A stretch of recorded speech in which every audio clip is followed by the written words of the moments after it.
और धीरे धीरे महाराज हरिचंद्र को 26 दिन हो गए। भोजन करने को बैठते हैं विश्वामित्र, कभी लंगड़ा बनकर, कभी संत बनकर। 26 दिन हो गए, भोजन करने को नहीं मिला, शरीर दुबला हो गया।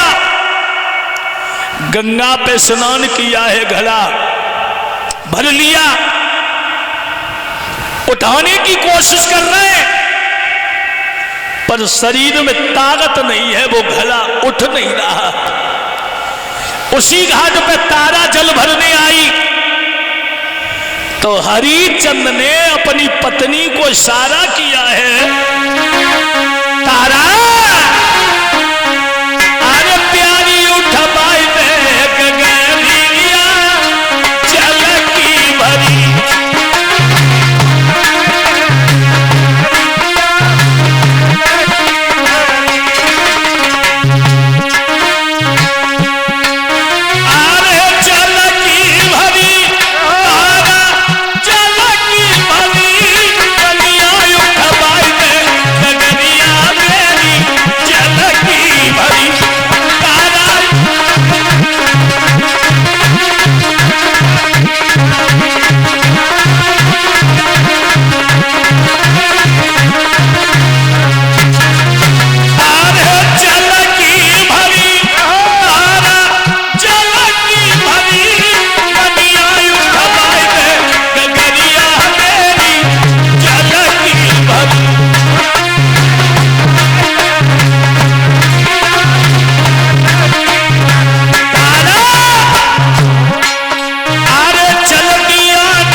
हरिचंद्र ने कहा, तारा तू जो है मुझे थोड़ा सहारा दे दे, मेरा घड़ा उठ जाए।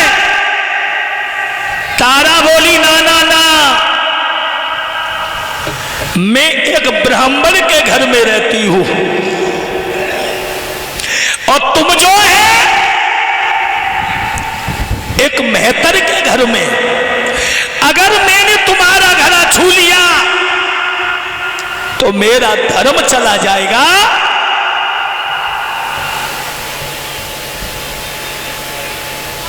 इसलिए मैं तुम्हारा घड़ा छू नहीं सकती।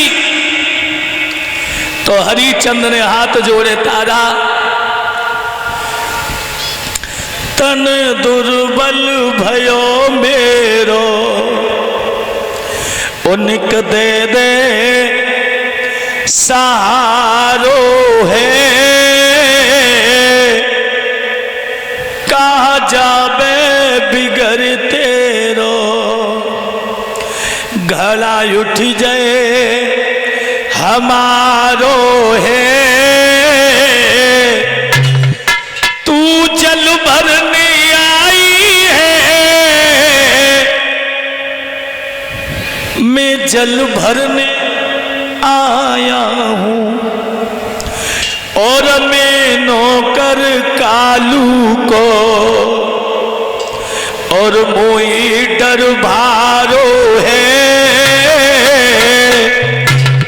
तारा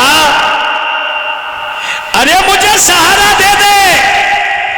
तारा बोली, ना ना ना, मैं तुम्हें सिर्फ एक अकल बता रही हूं।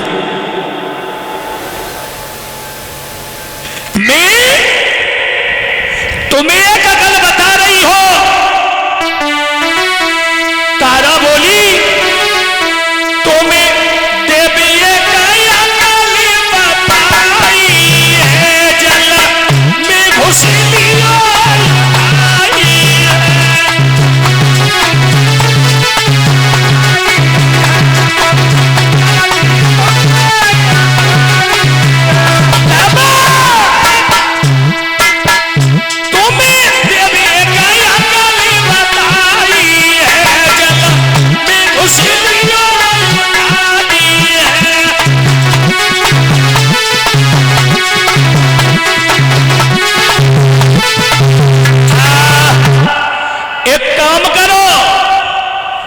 जल में घुस जाओ, जल में घुस जाओ, घड़ा उठ जाएगा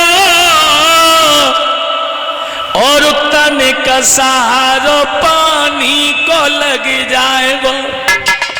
आप जल में घुस जाओ, घड़ा को भर के जल पे रख लेना, जहां कंधों पानी आ जाए डुबकी लगा लेना महाराज, गला उठ जाएगा। हरिचंद के दिमाग में एक बात आई। बारह समय एक दिन वो समय था जब तक मैं घर नहीं जाता था तब तक हमारी पत्नी ये तारा भोजन नहीं करती थी। हो सकता है तब मेरे पास में पैसा था, मैं राजा था। अब मेरे पास ताकत नहीं है, पैसा नहीं है।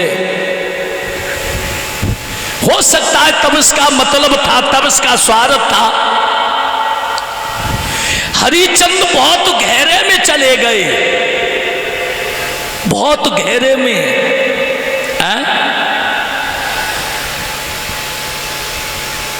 केवल इतने गहरे में चले गए कि मैंने अपनी पत्नी के लिए क्या से क्या नहीं किया। जो मांगा वही मैंने किया और आज सहारा नहीं दे रही। जल में घुस गए और जल में घुसने के बाद घड़ा डुबकी लगाई, सर पे ले लिया, पर शरीर में इतनी ताकत नहीं है, चला नहीं गया। सर से घड़ा गिर गया और वो घड़ा फूट गया। और जब घड़ा फूटा तो हरिचंद अब फपक फपक के रोने लगे हैं, क्योंकि तुलसीदास ने लिखा है कि पराधीन सपने सुकनाई, कर विचार सोचो मन माई। रोने लगे।